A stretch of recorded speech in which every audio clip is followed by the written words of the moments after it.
Bueno, mucho gusto nuevamente para todos. Yo soy Manuela Muñoz, soy residente de primer año de oftalmología y hoy vamos a hablar entonces de parálisis del cuarto y del sexto nervios craneales. Mm.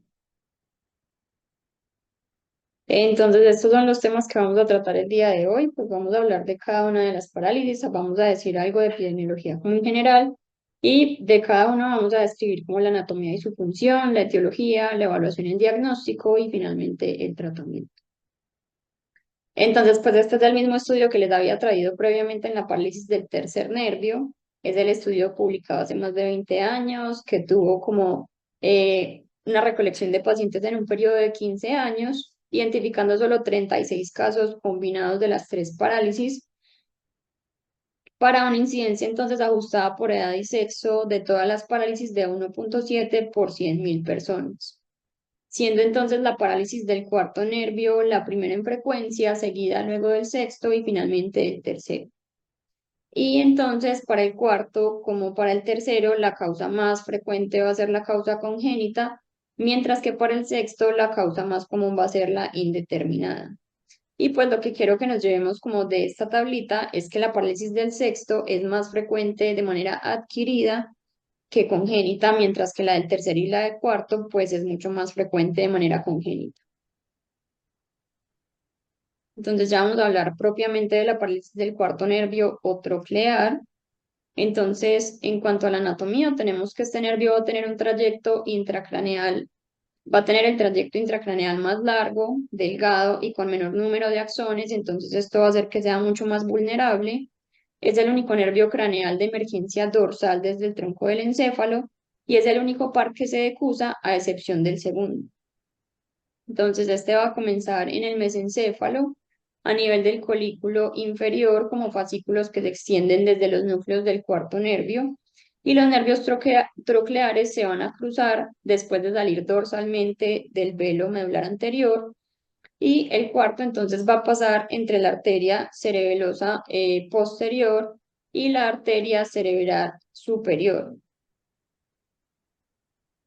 Y finalmente pues va a discurrir por el espacio subaracnoideo y va a viajar dentro de la pared del seno cavernoso y entra a la órbita a través de la fisura orbitaria superior para inervar entonces el músculo oblicuo superior.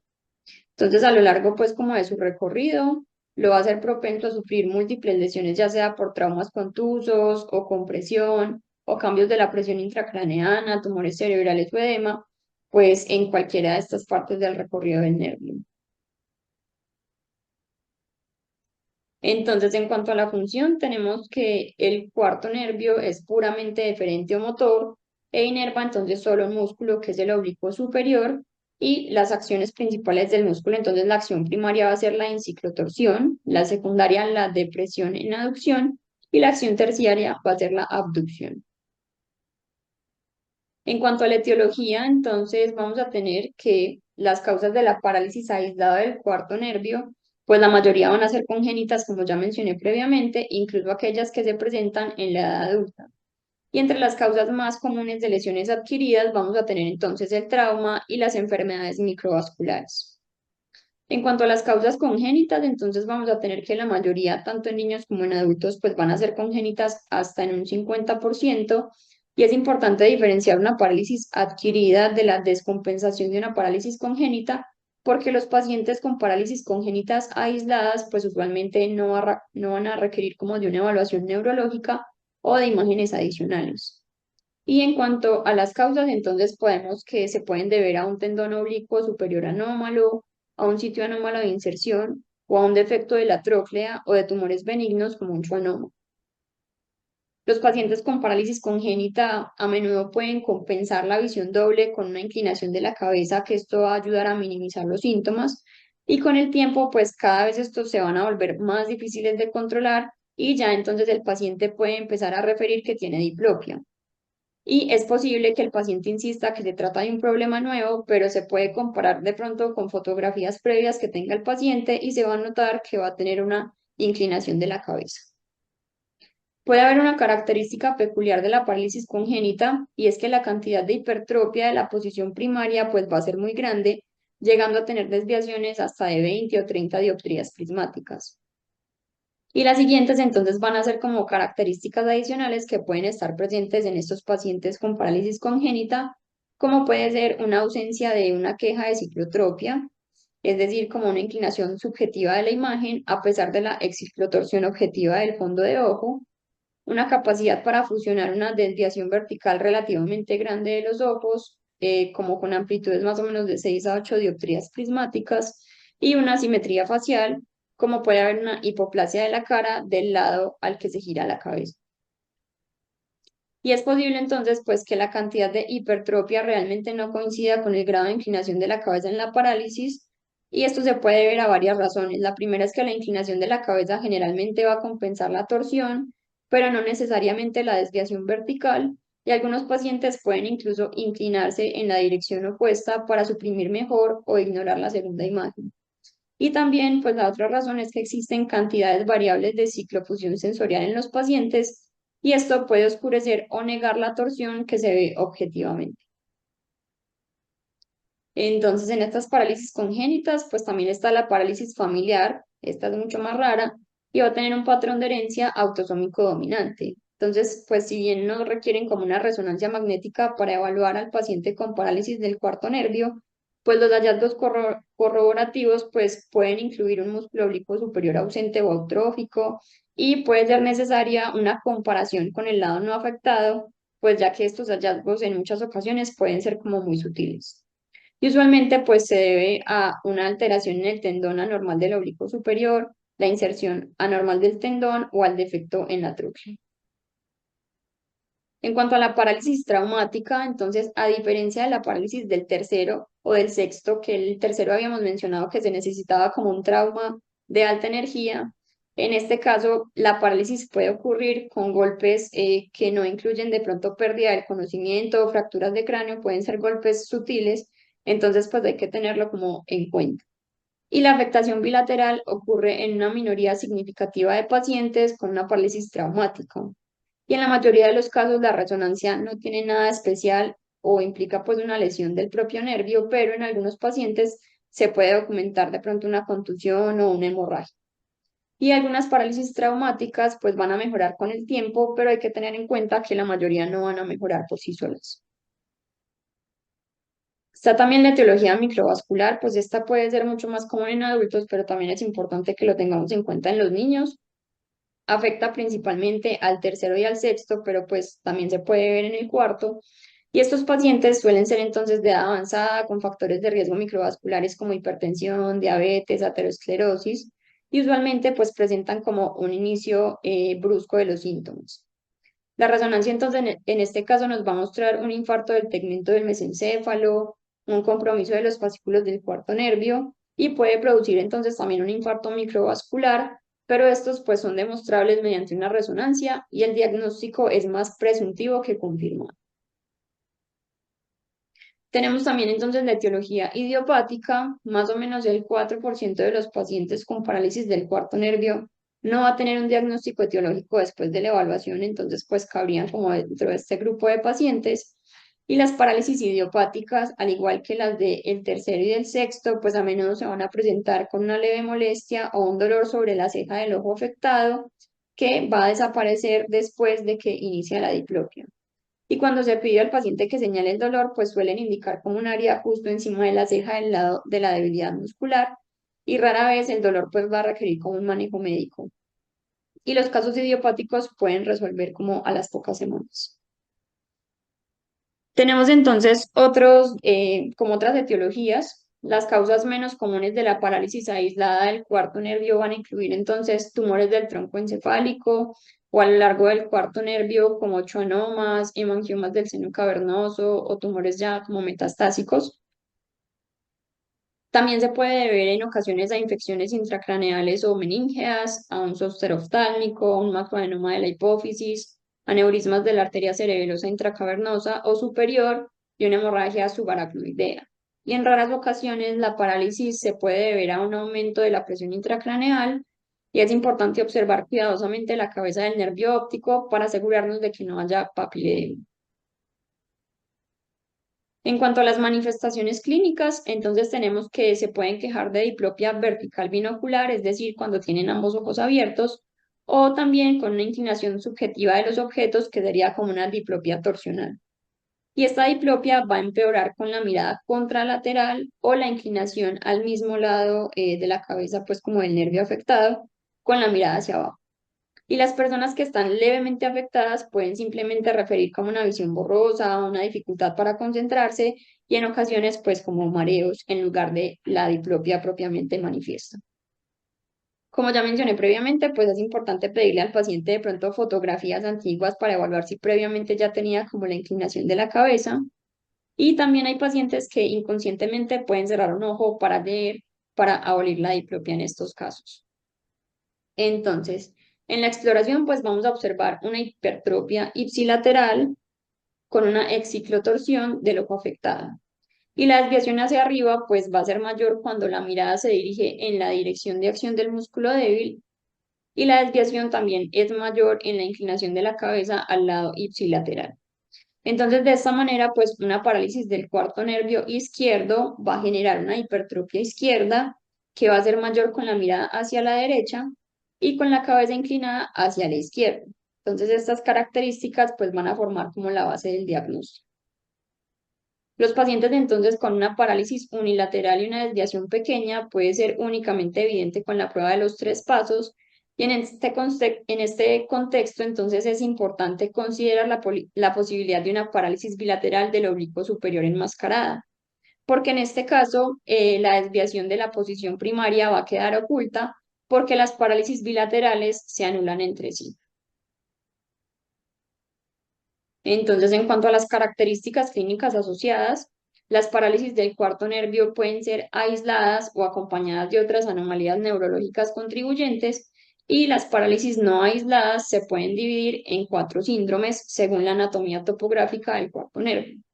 Entonces tenemos una lesión nuclear o fascicular del mesencéfalo que puede ser causada por un tumor, una ACV o una desmielinización, y estas suelen ir acompañadas de otros síntomas del tronco encefálico, como una pérdida hemisensorial, una hemiparesia, un síndrome de Horner central u otras neuropatías craneales del tronco encefálico.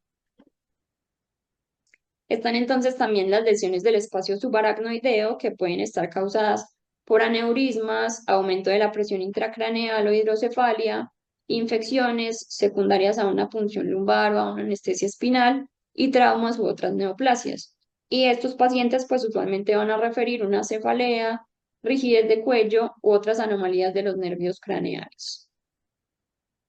Están entonces las lesiones en el seno cavernoso, que generalmente se van a asociar con otros signos de localización, como puede ser una disfunción del tercero, del quinto, del sexto o un síndrome de Horner, y van a ser causadas por neoplasias, infecciones o inflamación.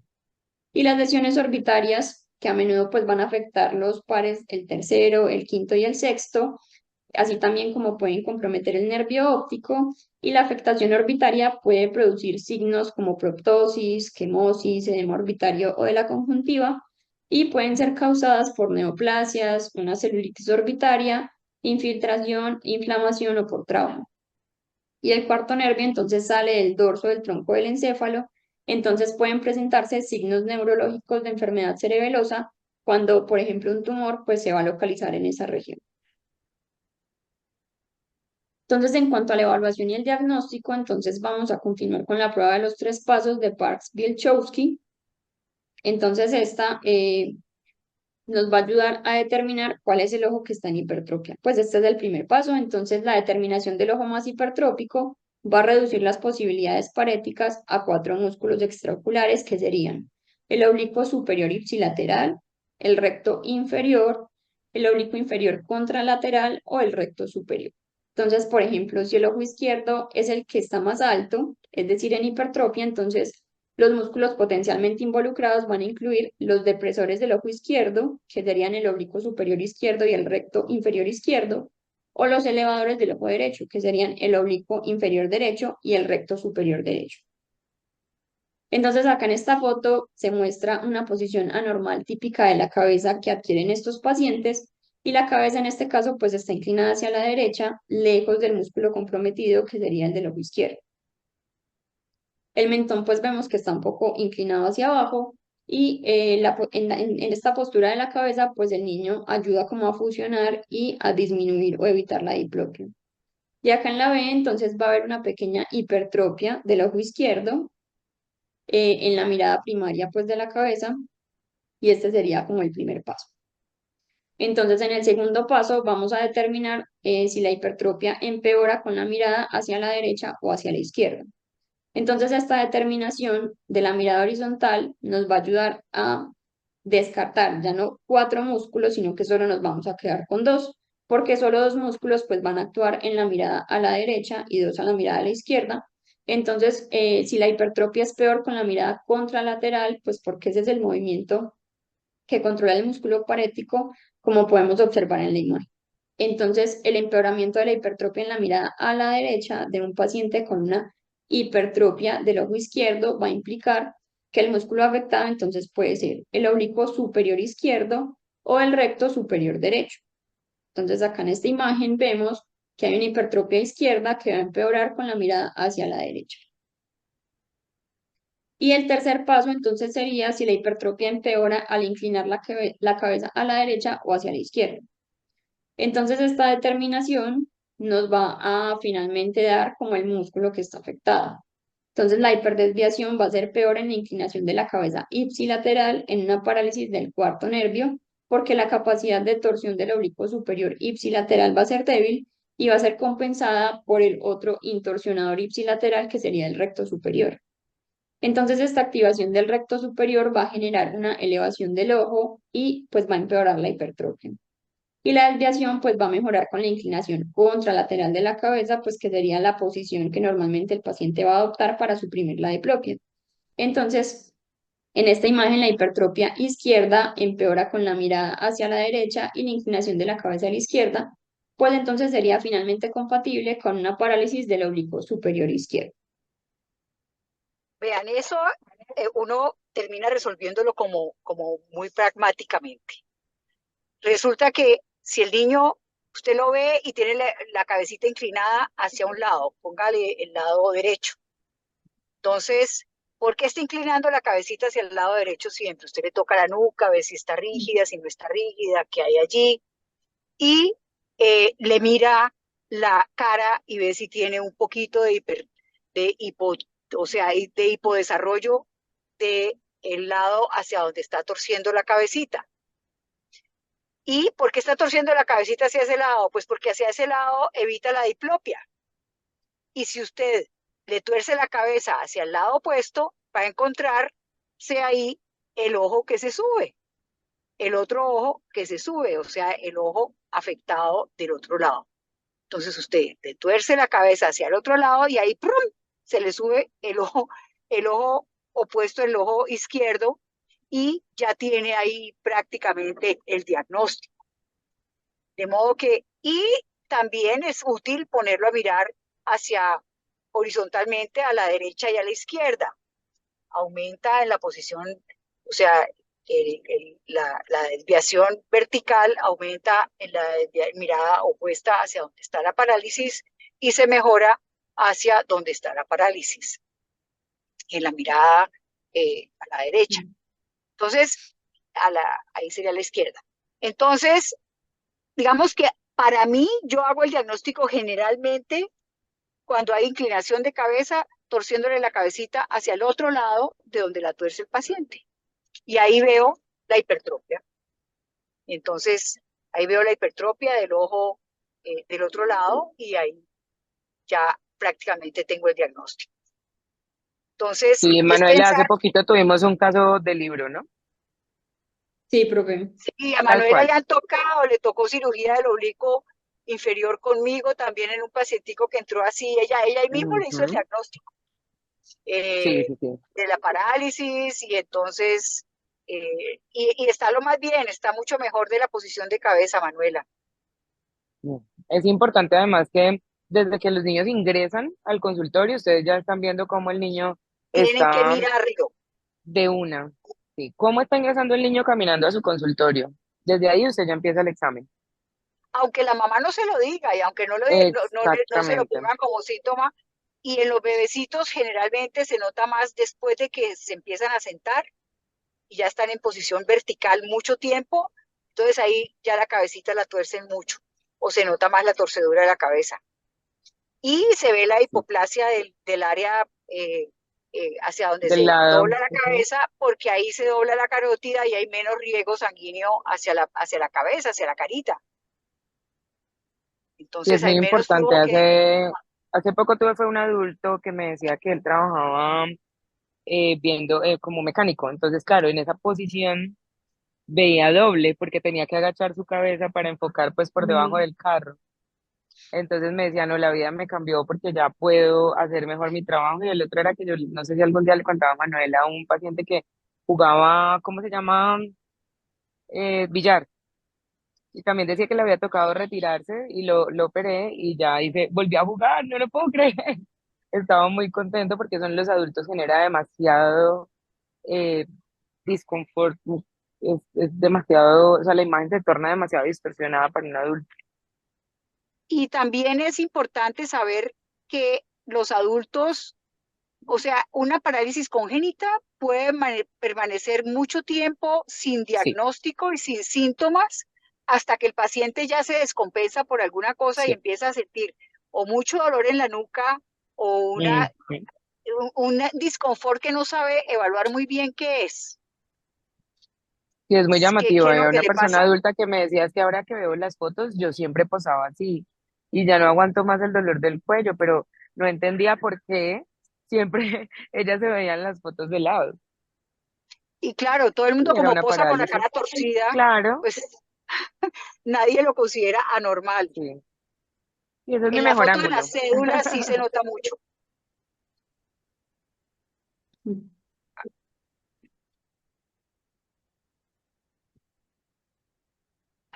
Bueno, yo creo que podemos seguir. Listo, profe. Bueno, entonces acá Ay, traje que como, me tocó bajar el celular porque estaba ahí pasando al pie de un policía. Auxilio.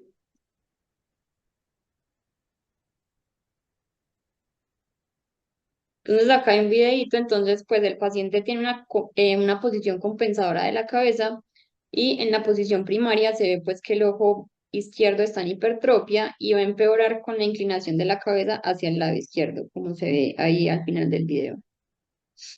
Ahí se ve perfecto. Sí, profe.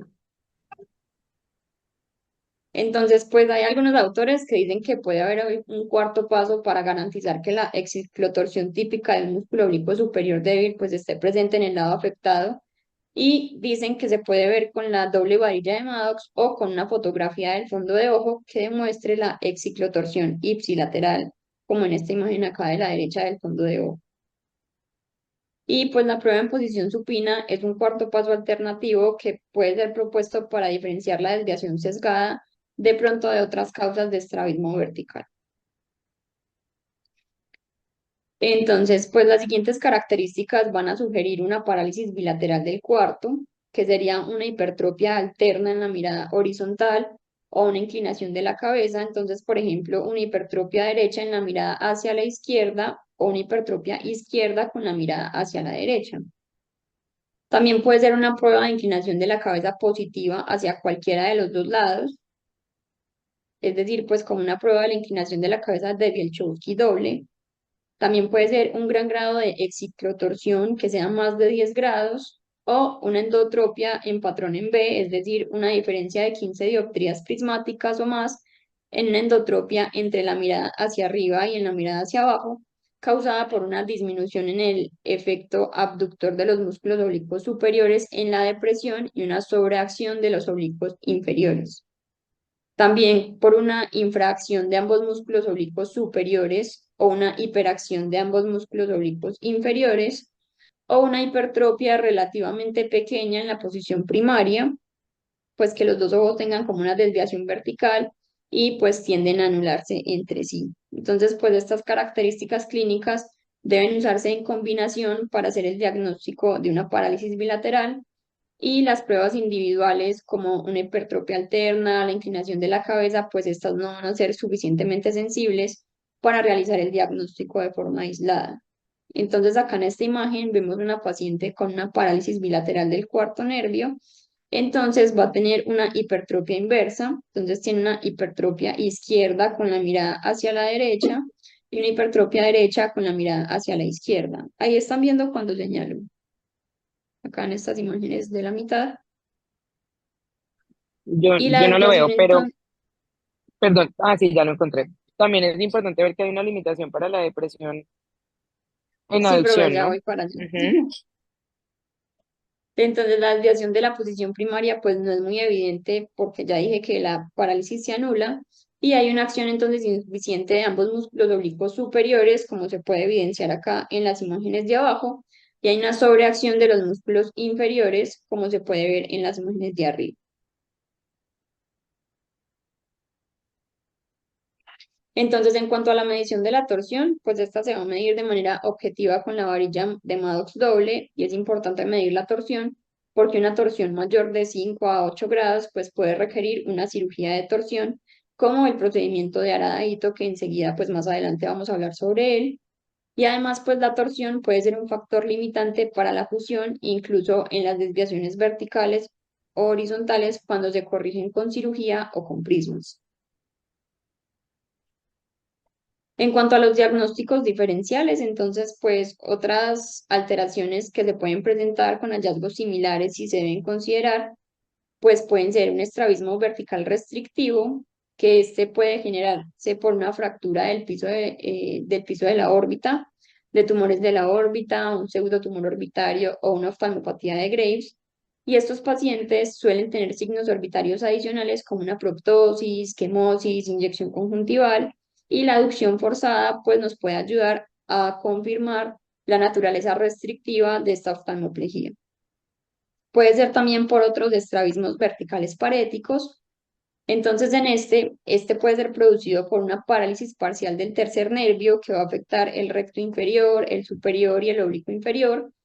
Y otras características, pues puede ser que se acompañe de tosis, déficit en la aducción, la elevación o la depresión, que pueden ser demostradas entonces en el examen físico con los movimientos oculares.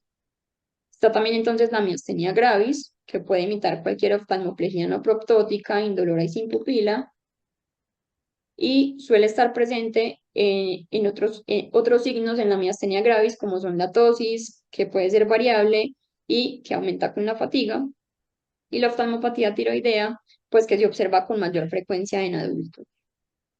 Está también entonces la reacción de inclinación ocular y desviación oblicua, que van a ser unas desalineaciones verticales causadas por una interrupción de las conexiones vestibuloculares y de manera similar a la parálisis del cuarto se van a presentar con una desalineación vertical, una ciclotorsión y también una inclinación de la cabeza. Y en esta desviación sesgada, pues el patrón de desalineación vertical no va a seguir un patrón establecido con la dirección de la mirada o la inclinación de la cabeza, pero pues puede simular una parálisis del cuarto nervio. Y en esta, pues la varilla de Maddox, la lateralidad y la dirección de la torsión en la desviación oblicua, a menudo pues van a ser inconsistentes con una parálisis del oblicuo superior.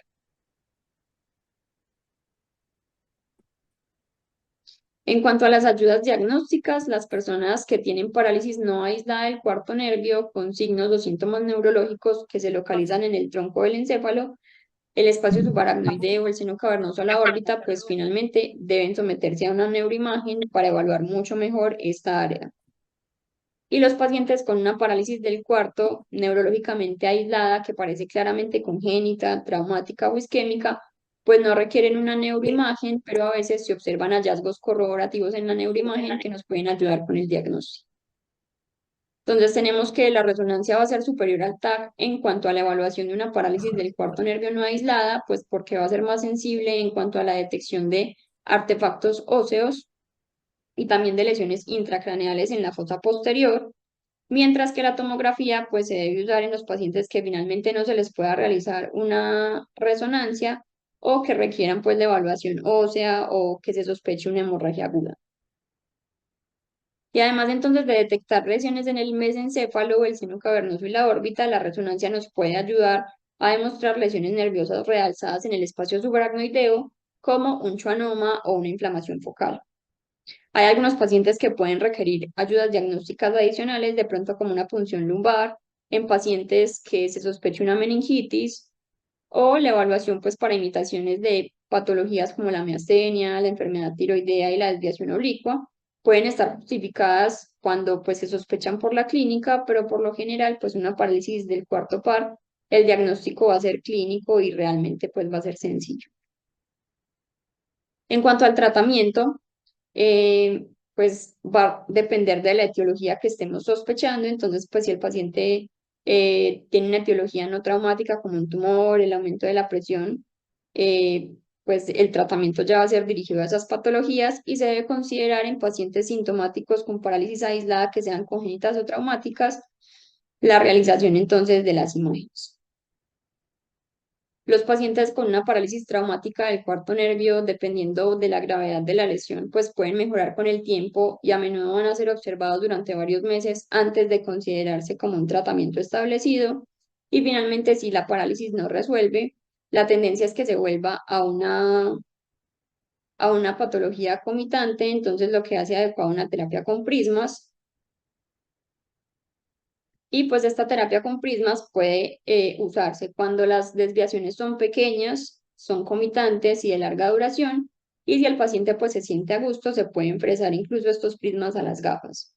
Pero si definitivamente el paciente no mejora, no le gusta el resultado, pues ya la terapia sería quirúrgica.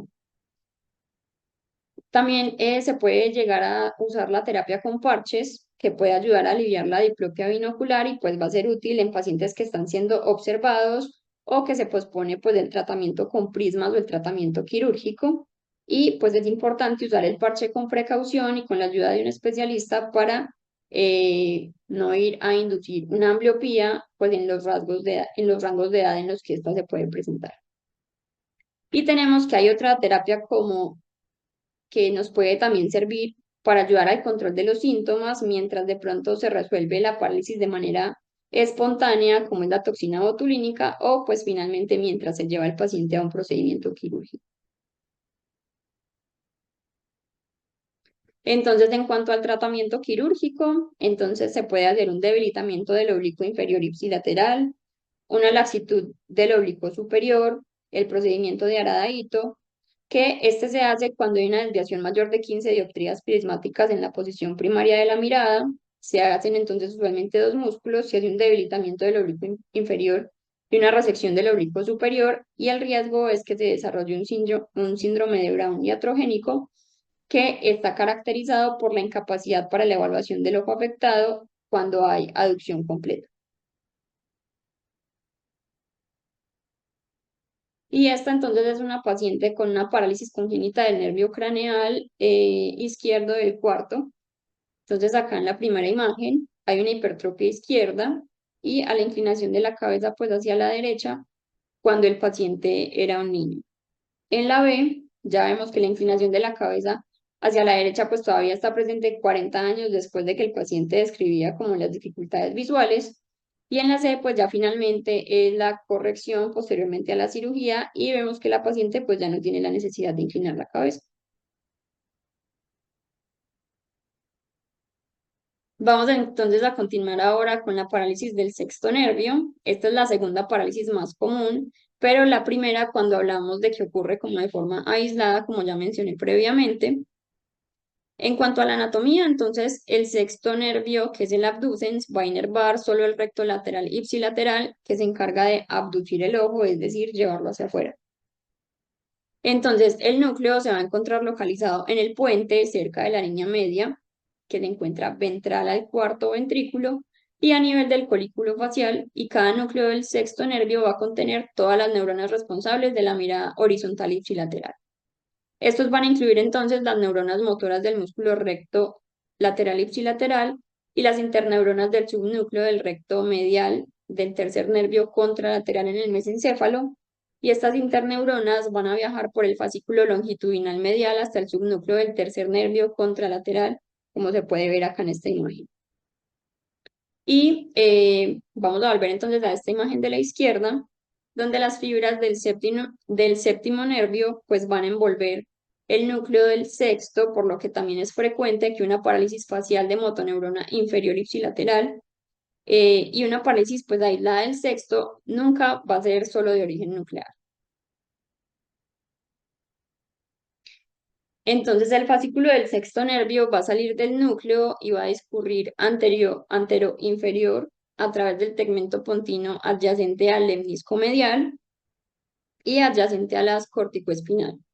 Sale entonces del puente ventral en la unión pontomedular y va a entrar al espacio subaracnoideo en la cisterna prepontina, donde sigue un largo recorrido anterolateral más o menos de 1,9 centímetros, que va a ser a lo largo del clivus, y va a pasar por el vértice del peñasco temporal, perforando la dura madre en el canal de Dorelo, como se puede ver acá en este circulito verde, y va a estar posterior al seno esfenoidal, entre el hueso petroso, donde se ancla al ligamento petroesfenoidal, y aquí el nervio pues va a ser más susceptible a los cambios de presión del líquido cefalorraquídeo intracraneal.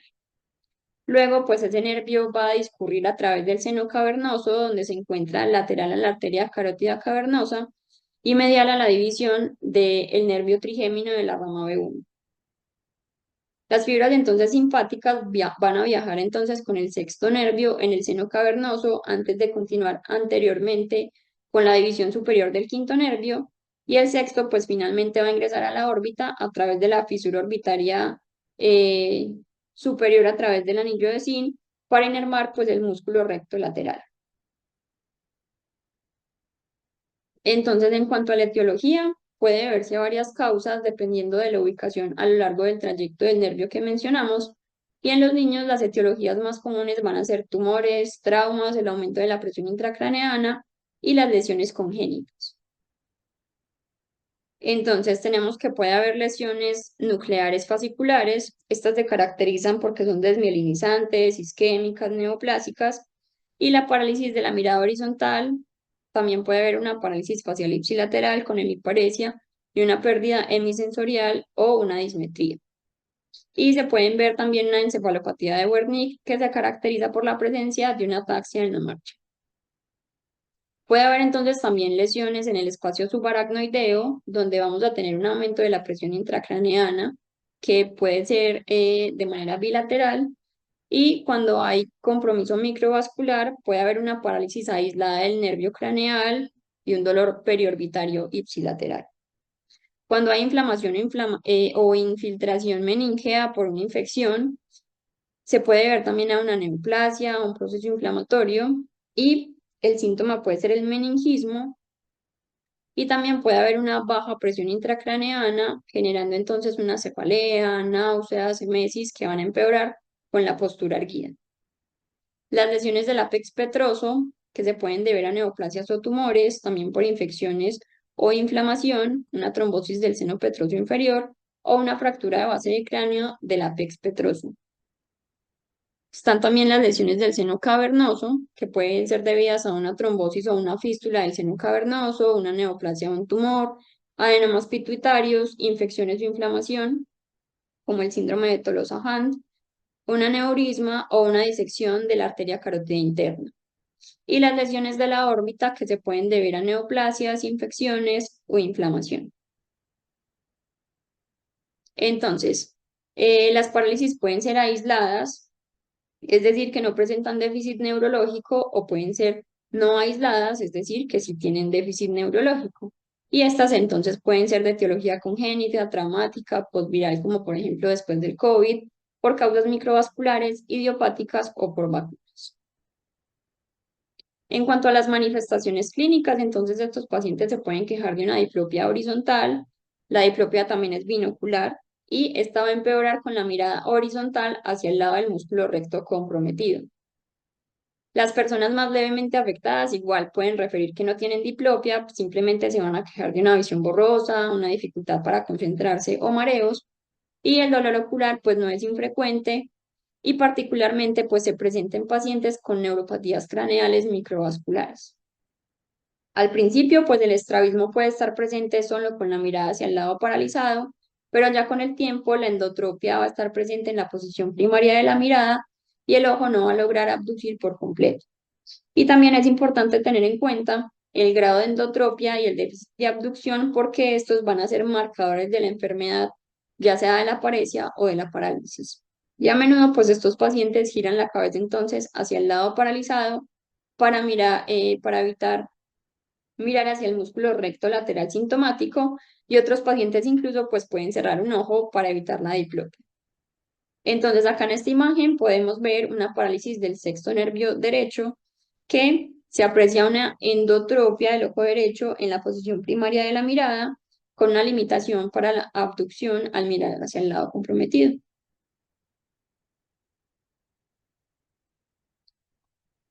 En cuanto a otras manifestaciones clínicas, entonces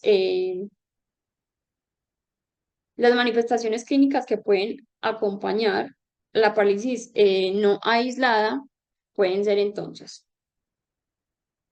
tenemos que puede haber una parálisis de la mirada horizontal ipsilateral en lugar de un déficit de abducción aislado y este puede ocurrir con unas lesiones que afectan el núcleo abducens en la protuberancia por un compromiso de las interneuronas del fascículo longitudinal medial.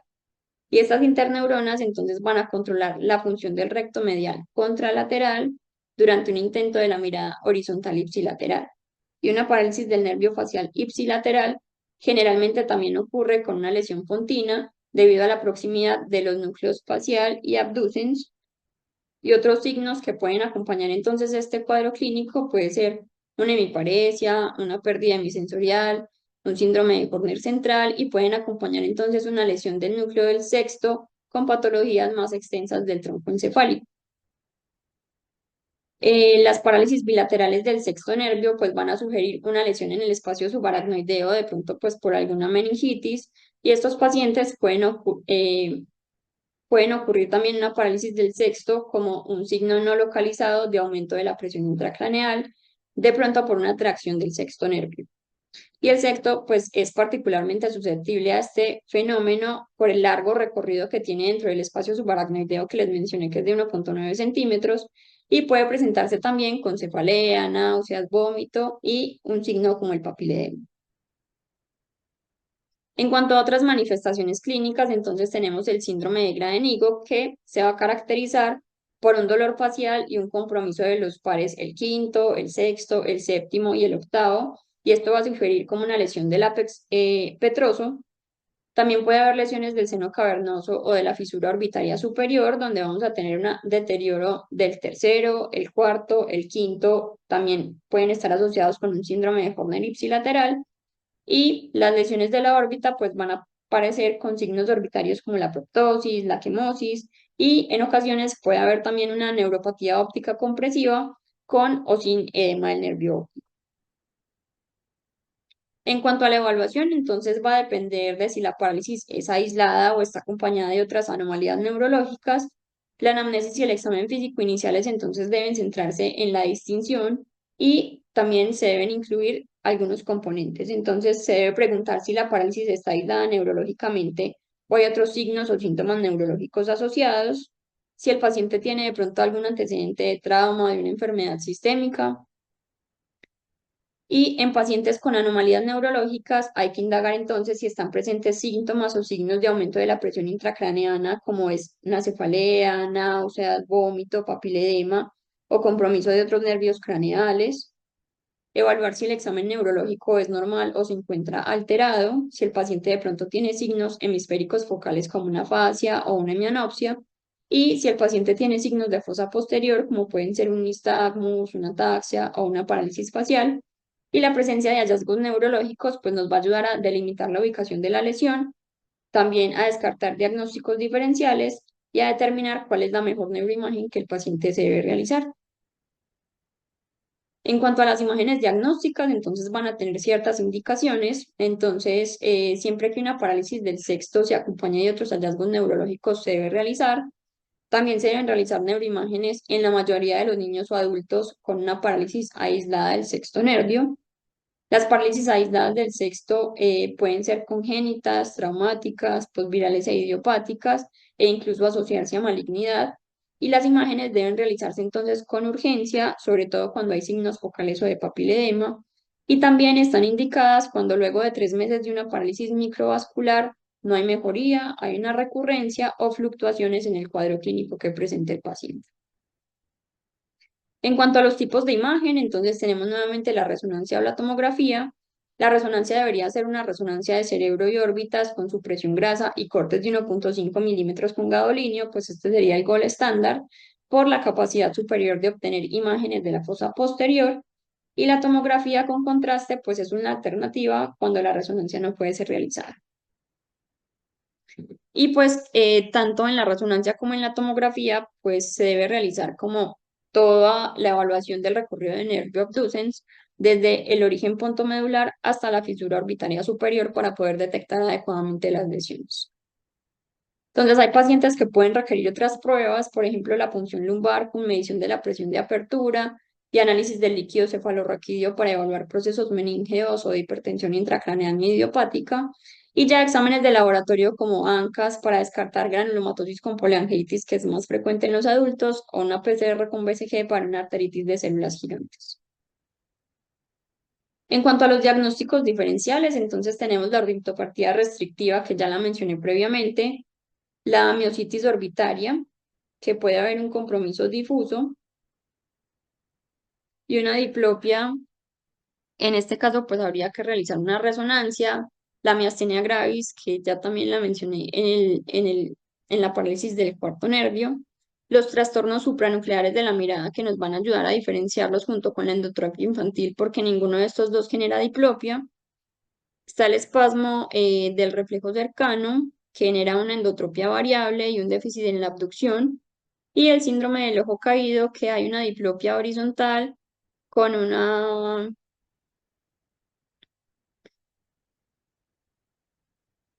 Y en estos casos, entonces, pues lo ideal sería realizar una resonancia. En cuanto al tratamiento y al pronóstico, entonces, pues es muy importante considerar el tratamiento en pacientes sintomáticos con una parálisis congénita o adquirida aislada. El objetivo, pues entonces, va a ser maximizar la función visual, incluida la alineación ocular, y las modalidades de tratamiento pueden incluir desde parches, la terapia con prismas, cirugía de estrabismo y la toxina botulínica. Los pacientes entonces con lesiones infecciosas, inflamatorias o neoplásicas, pues van a recibir un tratamiento dirigido a estas patologías, y la recuperación espontánea pues va a ser común en pacientes con una parálisis unilateral que sea aislada y no traumática. Por otro lado, pues la parálisis traumática puede resolverse espontáneamente, pero ya mencionamos que esto no es lo usual, y pues estos pacientes usualmente van a requerir ser observados durante meses antes de considerar pues un tratamiento quirúrgico. La incapacidad Manuela, entonces para. Sí, profe. Manuela, dentro del diagnóstico diferencial hay que incluir también el síndrome de Duane, el Duane 1, en Ok, donde hay profe. limitación de reducción, pero ahí ya hay la retracción del globo hacia adentro en la aducción y el estrechamiento de la hendidura palpebral. El Mobius que generalmente va con parálisis del sexto bilateral, pero ahí pues se incluye dentro del diagnóstico diferencial, y una parálisis facial generalmente bilateral, pero puede ser unilateral. Por otro lado, en las traumáticas, en un niño, siempre pensar en un niño maltratado, ¿no? En un niño, en una eh, sacudido, porque se produce irritación meningea, sangrado subaracnoideo, hemorragia subaracnoidea, irritación meningea y parálisis del sexto par o afectación parecia del sexto par. A mí Importantísimo, yo tuve uno, yo también tuve otra. horrible. Listo, profe.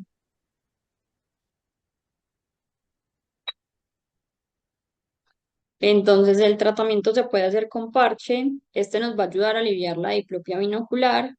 Es útil cuando se está haciendo observación o cuando se difiere un tratamiento con prismas o cirugías. Está también entonces la terapia con los prismas, que se usan desviaciones pequeñas, comitantes y de larga duración. Y está también entonces la cirugía de estrabismo, que se usa cuando fallan los prismas, cuando de pronto la etiología es por una neoplasia o por un trauma, pues que puede requerir usualmente más de un procedimiento. Entonces esto es importante explicárselo al paciente y a la familia. En este caso se puede hacer una cirugía de rectos horizontales cuando se conserva parcialmente la abducción, o una transposición de los rectos verticales si definitivamente no se conserva la abducción, y esta sería la técnica de Hummelchen. Y pues la toxina botulínica que se inyecta en el músculo recto medial ipsilateral y nos ayuda a prevenir la contractura secundaria y a reducir la desviación nasal.